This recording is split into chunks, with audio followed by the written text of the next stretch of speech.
We are live. So, hello and welcome. I want to make sure I'm saying your name as you'd like it to be said. Would you like me to call you Dr. Pope or Sonia? Which one is okay for you? Any way it could be called. Okay, so just because this is a conversation between you and I, and we have, it looks like three viewers, I'm just going to call you Sonia just to continue the thread.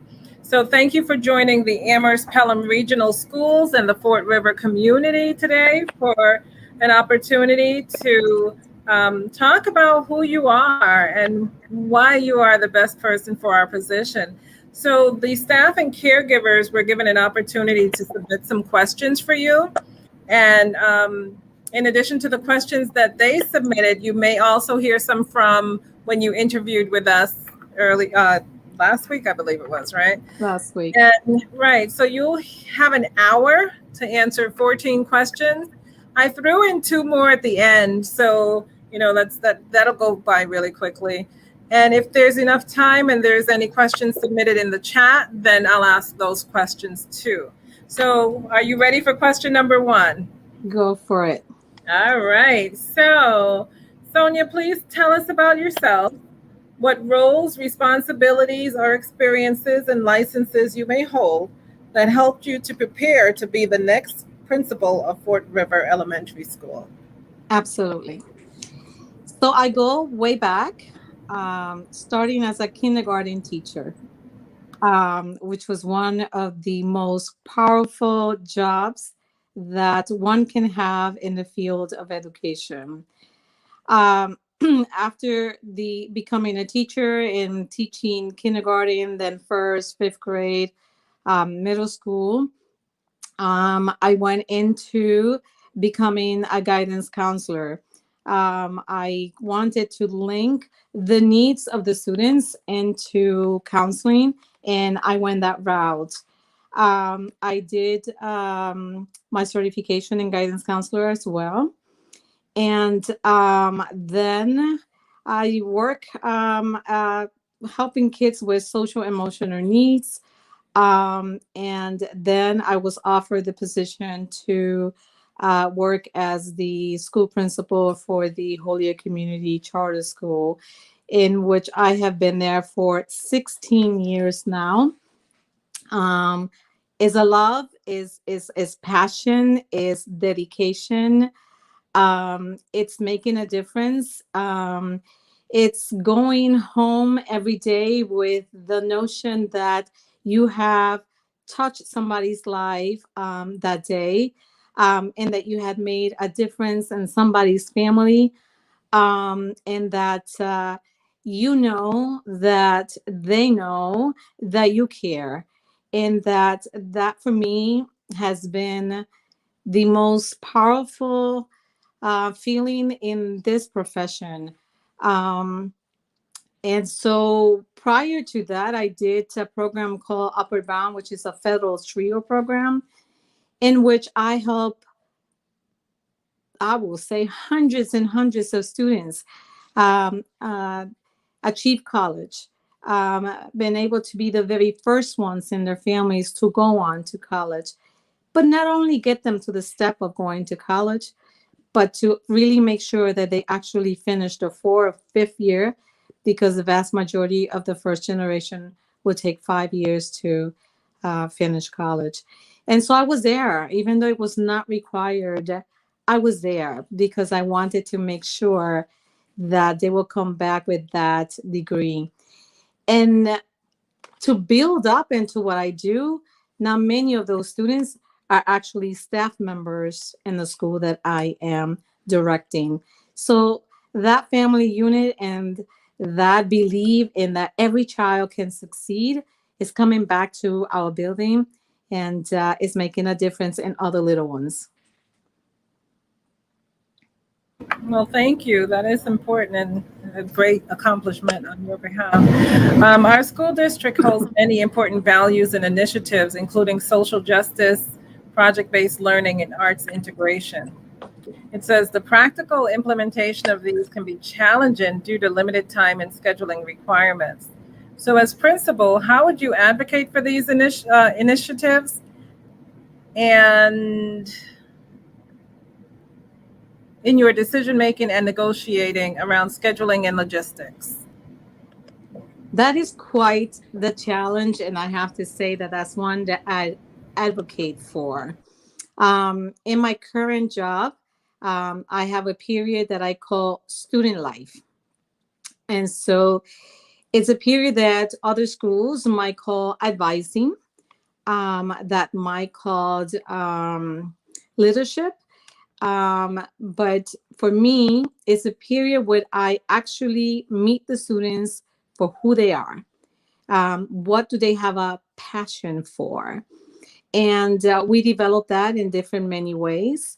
And then we expand with after school programs, with the volunteers that will come and continue to help the kids. So I have things as creative as kids who wanted to learn more about journalism, um, things as baking, because now, we relate the baking with the mathematical skills, and we build from there. Kids who love drama, but as we are developing a drama, a play for the school, we actually learning how to write, the reading comprehension behind that, and then negotiating about what kind of arguments do we want to bring in the drama. Um, we have done things like Jeopardy, with again lots of vocabulary that they need to learn for their academics. And so I have incorporated that into the school um, schedule. I don't call it necessary recess. Students that needs to go out and spend the energy there will spend the energy there. But during that time, we will have all of this going on at the same time to give an opportunity to others who wants to explore other areas. And so that's how I have incorporated that into a very busy schedule. As we know, the Department of Ed give us 180 days, and we have 160 plus strands that we must cover to be able to have the kids at the level that they need to be at, and also at the grade span that they need to be at. But you have to be creative. And I'm a firm believer that if you meet the students and their desires and where they are happier, and the learning happens a lot faster because they feel that they have a voice, that they have something to look up for, and something that is making them become a leader in the school. And this is something that I have done in a K to 8 school. It doesn't have to be a high school or middle school. So in my K to 8 school, we do this, and we have plenty of leaders that are now able to help with the kind of clubs that we do, that will bring this other creativity into life. Well, thank you. So, hearing what you're talking about, how do you motivate and encourage your staff? And can you please give specific examples of things you've done in the past? Yeah. My leadership skill is one of being a servant. Um, I believe in getting to know my staff members, and to also know what are the type of things that make them feel valued, respected, and make them feel that they are making a difference in the student's life. And so that is something that, if chosen, I will definitely spend some time right away and getting to know the staff and getting to know what are the things that they appreciate, that they like to do. What are some of the areas that they feel that as a team we can work on an improvement. Um, I'm always on the floor. I'm always talking to them. I'm always in the lunchroom. I'm always everywhere around the school to ensure that I'm always an open door policy, but I'm always right there at your reach, because I also know that teachers have packed schedules. And so a minute or two conversation makes a big difference. And they know that I am there for them, and they know that I'm there to listen to whatever it's happening to them. Now let's talk about parents. So, can you talk about the role that you think parents, guardians, caregivers should play in the school and specify some of the best practices that you have used to help encourage that? For me, parents are the force. Um, and no one knows the kids better than they do. And they will be the ones who will be able to help me create a very strong and successful path for the children. They are my partners, and my philosophy as a principal is that I am their best advocate. It should never be that an advocate from outside should come to intervene between myself or the staff at the school. I feel that if that happens, I'm not doing my job. I feel that I have the tools to be able to work with the parents, and again, to celebrate what is working well, and to look at things that they feel that should be improved. Very open to my parents, be, open doors for them as well. So I think that this is a powerful triangle, is how I describe it the best, where the child is on the top of that base of that triangle, and that base is sustained by the parents and us as the school. And if the three of us stay together, that child will never slide down, will always be successful. Thank you. And so the next question, knowing that there is a pandemic and students and staff are just returning to in-person instruction, what is your vision for a fully thriving school committed to equity, social justice, and the social emotional well-being of students and staff? Absolutely. So Commissioner has already told us that we're going back, and we're going back to normalcy, and we're going back with no mask. And so many schools will take some local decisions, which I will be eager to see what the main district will do for our schools in Amherst. Um, but we also know, like you said, that we have to be well equipped to receive the students. Um, and for example, for me, I started on April 5th, and I had about 80% of the students coming back in person. And I had another 20 that stay remote due to health constraints and other family reason. Um, but I do know that, and I had experience with the ones that came on April 5th, that we have a lot of social emotional work to do. In the summer, the plan was to continue to, or the plan is to continue to work with our counselors, work with our families.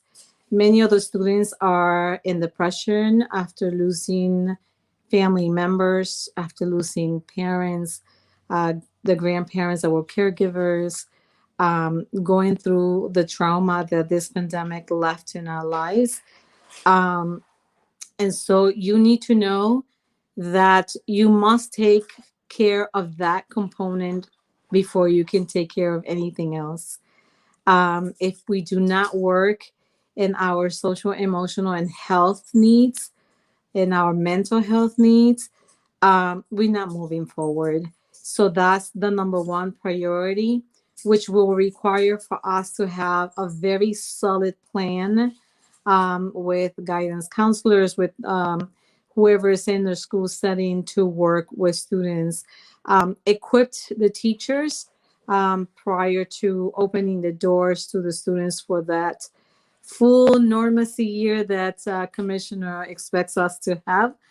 And so every hand has to be in the deck, and everyone has to roll the sleeves and work very hard to meet the students where they are. There cannot be no judgment. We just have to work with them and meet them where they are. Their needs are the priority. And again, without that, they will not be successful academically. Thank you. So, this next question is going to be very familiar to you because this is one of the questions that you heard during your interview. And it says, at Fort River, we consider all groups to be critical stakeholders in our school. How would you get input from groups that have not felt included in school decisions in the past? Absolutely. So it's inclusion. Um, I come from 36 years of experience working with a low income community, with a very well diverse community. Um, Members that have come from other school settings where they feel that they did not have a voice, and they have found a voice in our school setting. I'm the type of person that will meet in big groups. I will meet in small groups. I will meet individually. I will meet the parent where they are. Some parents, and even some teachers, are more timid, or they have not had the experience where they have felt well respected or valued, where they feel that their opinions might not be accepted by others. And so they're intimidated to give you their opinions. So I meet everyone where they are. I can do again the large group, the small groups, and the individual meetings to ensure that I'm including everyone, um, because that's important.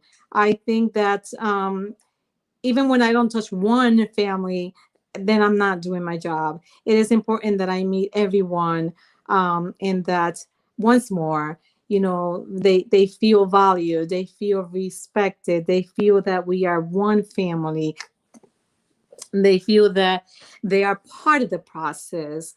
And so I think that is when you create that strong school culture.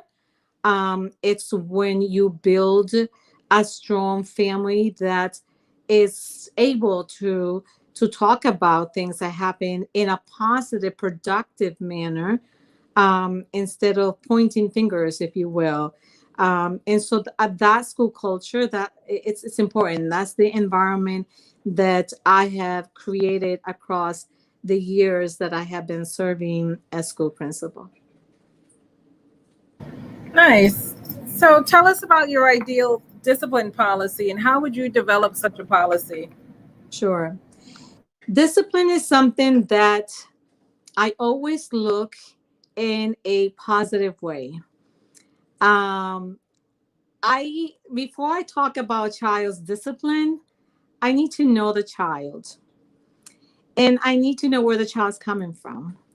And I need to know what is not allowing that child to be in the classroom or to not get into discipline issues.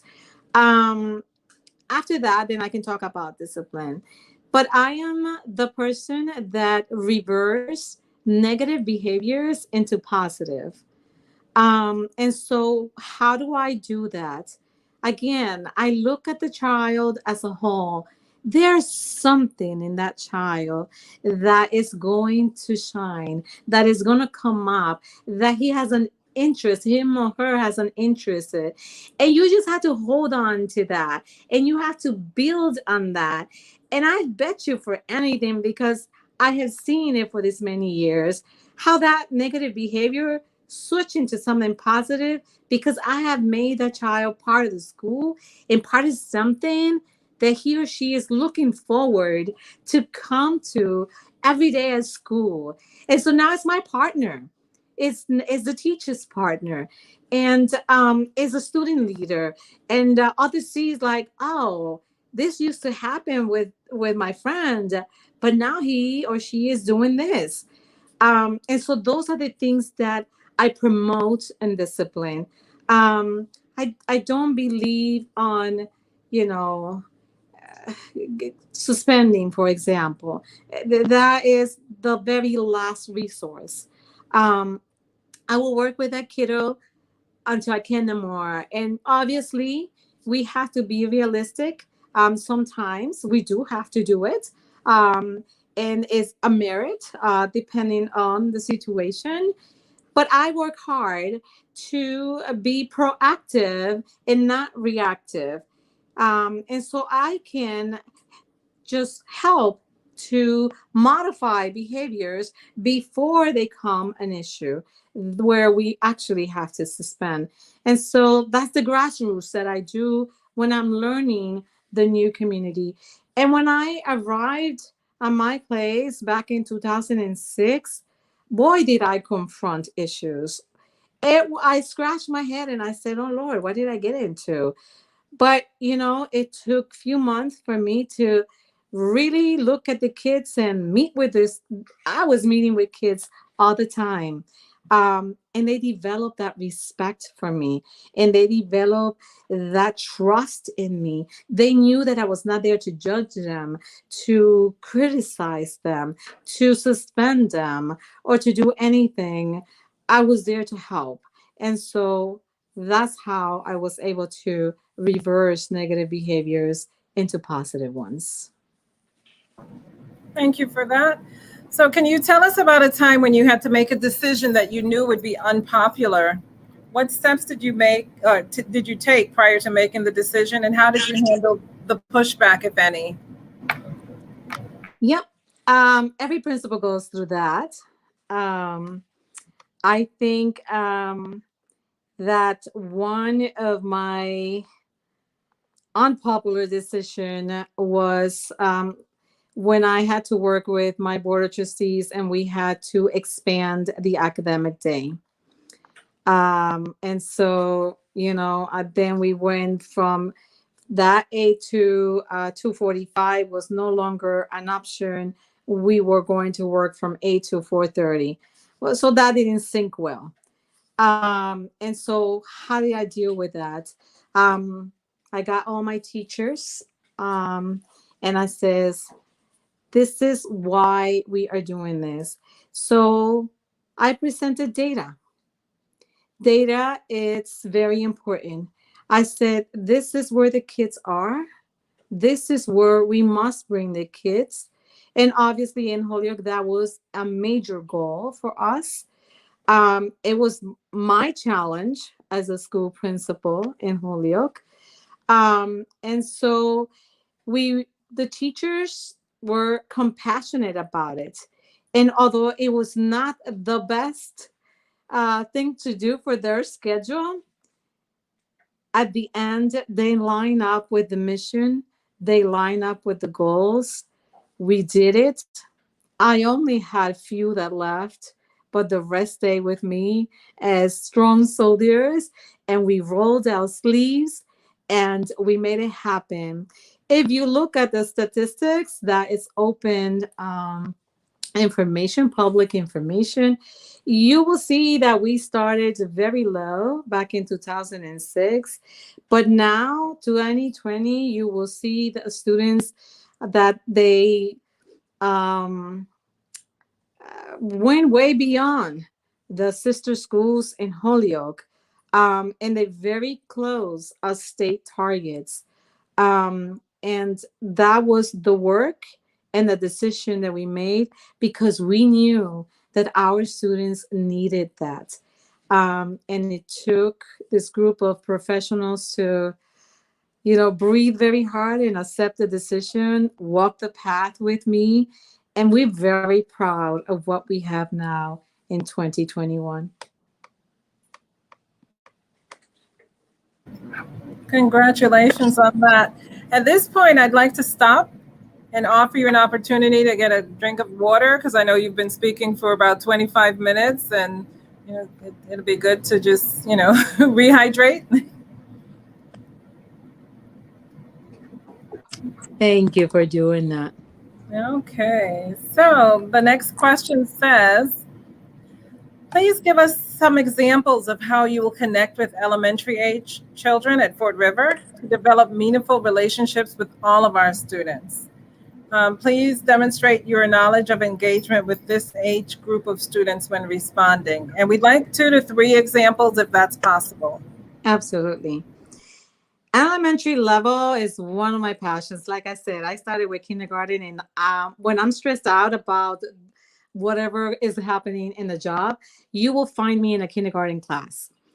Um, because that's where the energy comes from. That's where the passion comes from. I like for my children to see me. If you come to my building, everyone knows who Dr. Pope is. And the love that I receive from my student, it's amazing. Because once more, they know that I'm there for them. But what do? I go and do some reading for the students in the elementary level. I do different projects with them, which that could be different creative projects. Teachers will invite me to a specific unit that they will be teaching. I do clubs myself as a school principal with my elementary level students, so they know that the principal can do things with them, that they will be, one day they will be the principal at the school, and I want them to have that vision. I talk to them about college. Kindergarten in our school are talking about what college they want to attend.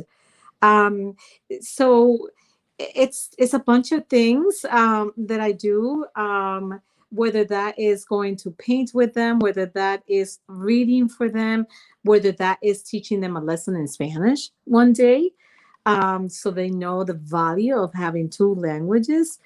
um, or anything that the teacher um, says, Dr. Paul, can you come to our classroom to do this today? um, I dress like a character, and go to classrooms. We do characters day in our school, and everybody comes dressed like whoever their favorite character is. I do different events to create the love for learning, and for the kids to feel at ease, to feel that the principal is someone that they can come to as well. There is no fear to come and share their feelings with Dr. Pope. So I hope that answer your question. Thank you. Can you give us specific examples of action steps you have taken to implement restorative practices in your previous roles? And if you don't have experience doing that, how would you implement restorative practices at Fort River? Absolutely. So in our school, we are, like I said, K-8, and we do a lot of restorative practices with our students. Obviously, in my current position, I have a team of 4 different counselors in our school, which one of my counselors do the main work with it.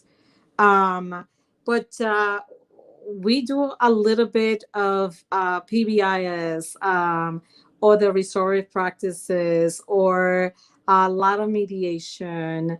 And our school, what really has helped is to be able to do mediation. We do a circle, and we talk about what happened, and what we could have done differently, what went so bad that it got to the level that we are now meeting. And so the students get to talk about their feelings, and then construct a plan themselves on how we are going to be moving forward. For me, it's very powerful that they have a full control of it, because if they have the buy-in, it's going to happen. Us, the adult, telling the students, you're going to be doing this, and this, and that, and making a list for them, that's not going to work. But them doing their own work and committing to each other, and by the end of the mediation meetings, being able to look at each other's eye, that's what is powerful to do. So we do a lot of the circles, we do a lot of the mediations, we do a lot of self-reflection. Sometimes before you get into the circle, you have to do that self-reflection.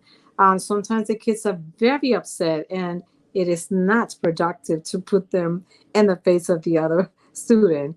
So you have to do that work first, and then you move through the scale to be able. There's different steps, and so kids have been very successful. I think that the grades that I work the most is a 5 and 6. These are the stages where this hormonal changes are happening. And so one day they want to be old, and another day they want to be little. And so you have to work with that roller coaster, and make sure that they understand it's normal. But how we deal with our emotions is very important. And how we treat one another is very important. One of the elements where I get more involved is when there is some sort of racial comments, and or someone has been offended due to their cultural values, or whatever case might be. So that's when Dr. Poe comes in into that conversation, because then we need to do more intense work as to learning about the differences between one another, the values, and the importance of respecting one another. And sometimes I have told the kids, we might not be friends. We don't have to all be friends, but we must respect each other, because that's the school culture that we have here. And Dr. Pope is not going to allow anyone to disrespect one another. And that's very clear. And it's written in stone in every wall that we do. I have a very visual building in regards to our diversity, and in regards to our inclusion. And you know that diversity, it's about culture, it's about racial, it's about religion, it's about equality, it's about gender, is about many things. And so we teach our kids about that, so they all know that it's very important to respect one another. Thank you. The next question is also one that you have heard in your interview, and it says, at Fort River, we have 3 district-wide programs: Caminantes, our dual language Spanish-English program; AIMS, a specialized program for students who have high-functioning autism spectrum disorder; Building Blocks, a specialized therapeutic program for students with emotional disabilities who need specific social, emotional, and behavior supports. Could you please discuss your experience with each of these populations and your experience working with specialized program students? Absolutely. So, as I mentioned in the previous interview, I have a school where I'm actually teaching Spanish from kindergarten all the way to 8th grade. I am a firm believer of language. I believe that if we start them early, they will develop a second language, which is very important nowadays. I gave the example that my 8th graders, for example, leave our building to go on to high school, and they take the 12th grade exam, and they pass that exam, and they don't have to sit down for the language requirement. They get the grade. That's a very big plus for our students, because they're not that time they have used to take classes in the community colleges, which accelerates them when they go on to college as well. Um, I took the time to look at the work that Dr. Morris put together when he was looking at areas of work in the Amherst schools.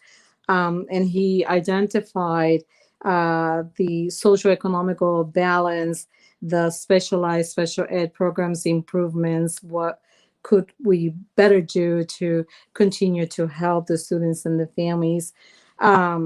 He looked at declining enrollment, which I saw that Fort River was one of the schools that got the hit, with 279 students difference between the enrollment between one school and the other. The preschool access for family, that is very important, and then the dual language, and how he feel that the dual language can be very beneficial to our communities.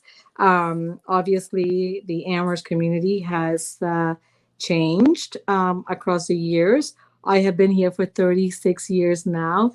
I have been a resident of Amherst for that many years. But I decided to go to Holyoke, where I felt that I was needed. But it's very exciting to see that this dual language is going to Fort River, that we are looking into expanding this, and to be able to help the students with those two languages, the Spanish and English. So I'm very excited to see that. I have to say that I just went through an audit for my ELL program, and it was a very good audit. We had one finding, and that was that we needed to tweak our curriculum to match a little bit more the standards. Um, and because I have a limitation with our Sabbath curriculum, I had to negotiate that. We got the condition in March of 2020, before we closed with this pandemic that was so crazy. And by May of this year, the condition was completely removed. And so we had a perfect audit in the ELL department. And to, give kudos to my team. Um, Now we have been asked to do workshops for the Department of Ed and put our best practices out there.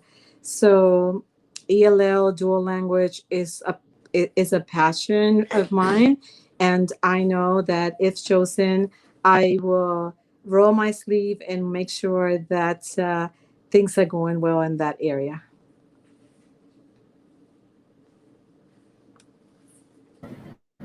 We also had aims and building blocks.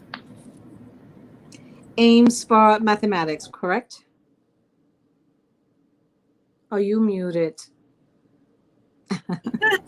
We have aims, which is the specialized program for students who have high functioning autism spectrum disorder. I see a special ed component. Special ed is another area that I am very strong and very compassionate about. Like I said before, I have never had an advocate in my school, because I am the advocate for the parents. So once more, if I get to know the kid and their needs, I know what I'm looking for on my special ed meetings, and what my parents might be looking for, and be the voice for the parents, and coming to the table to discuss what can be provided and what will be the best placement for the student. And so, I have gone from, high needs students to moderate to full inclusion to partial inclusion, and being able to work with each one of the areas of autism, communication, developmental delays, which I do work a great deal with developmental delays, social emotional, like we have been discussing, health, intellectual needs, um, neurological issues. Um, and those are the areas that I had attacked within our special education program. In there, and that it's public information as well. We did have an impeccable audit in our school, and the survey from the parents to the Department of Ed. That is something that we need to do on a yearly basis. Have been positive because again, I feel that if the parents doesn't feel that something has been done for the betterment of the child, then I didn't do my job, and I take that personal. I want to make sure that parents understand decisions. That parents will be able to share with me what they're looking and how we can get there together, and or how where we can find the services.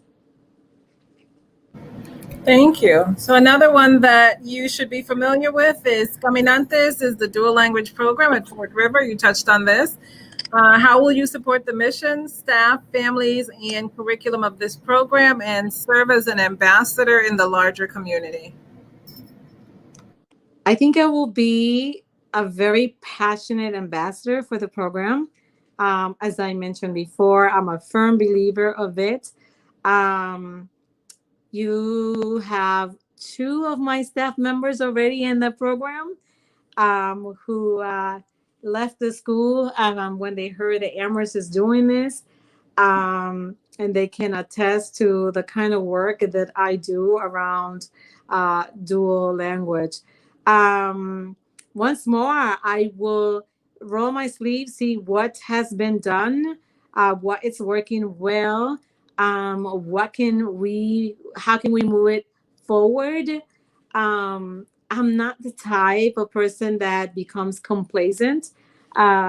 Even if things are working, I always like to look for another goal and see what else can we do to strive. How are we going to show the world that Amherst District has the best dual language in the state of Massachusetts, or even further than that? Thank you. So what thoughts or ideas do you have for bringing a sense of joy, compassion, love, and unity into Fort River at the student level, the staff level, and for the whole school? That's nothing but my own professional philosophy, where I describe that powerful triangle when I will always keep that child on the top, and that base is held by parents and school. We must be a team. We must be a family. We must believe in our values, and we must believe in what we do. We must resolve any differences as they arise. We must work on anything that we feel that is not working. Because once more, if and I work with the kids first. If my kids are happy, I'm going to have happy parents, because every parent love to see their child succeed and happy to come to school every day. And then my teachers are part of that equation. I always, again, I'm always walking around the school to ensure where can I best support you? What can I do for you next? What is your best practice? How can we place your best practices for others? It is us sharing all the time. It is never, you know, Miss Smith is doing a better job than Miss Hopkins over here. It is, oh, this really worked for Mrs. Smith. What about if we implement some of this in your class as well? How would you see that? It's always collaborative, and making sure that at the end of the day, we have one mission, just one, and that is to ensure that our students are successful. That's the key element for me, because if that happens, my other constituents will be happy as well. Thank you. So here's a different kind of question. It says, what is something you have done that you are especially proud of, and it does not have to be work related? Miss Callahan, everything that I know it's it's work. I really believe um, in rolling my sleeves and doing everything within my power, never becoming complacent. And I value family. And if I value family, I'm going to bring that spirit with me. And I make my teachers feel that powerful feeling of being a family. And I do it with my students and my parents. And so in reality, it's me with my family, it's me with my school family. Okay, so you've answered the questions that were sent in and the questions that I had added. But this is one that I thought about as I'm listening to you talk, right? About who you are and everything that makes you you. And from the heart, I want to know, why should we hire you to be the next principal? I think I should be higher because I bring passion, I bring commitment, I bring dedication. My material sent to the district shows that I am one that spent at least 10 years with the institution that I come into to work for.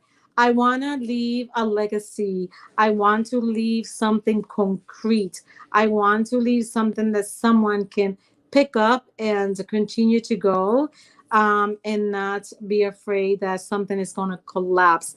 I like to build things that are strong. And, you know, everyone who knows me, always says that my passion is contagious. And so that's what I bring the most. I bring the love for education. My children are everything for me. I love children. I love to see them learning. And so, again, it's a passion. It's something that I will never see myself stop doing. I don't even see myself retiring because I'm not going to know what I'm going to be doing with myself if I'm not in a classroom, if I'm not in a school. Um, so that's what I bring. I bring commitment, I bring loyalty, I bring dedication, and I bring this major passion for kids. And thank you for that answer. And I would normally ask you, is there anything else that you'd like the audience to know? We have about 6 people viewing this, and others can go back and watch it later. But is there anything you'd like them to know outside of the questions that I've asked already? No, I want to thank everyone for watching, those who are with us. I want to thank publicly the committee for the wonderful job that they did in interviewing.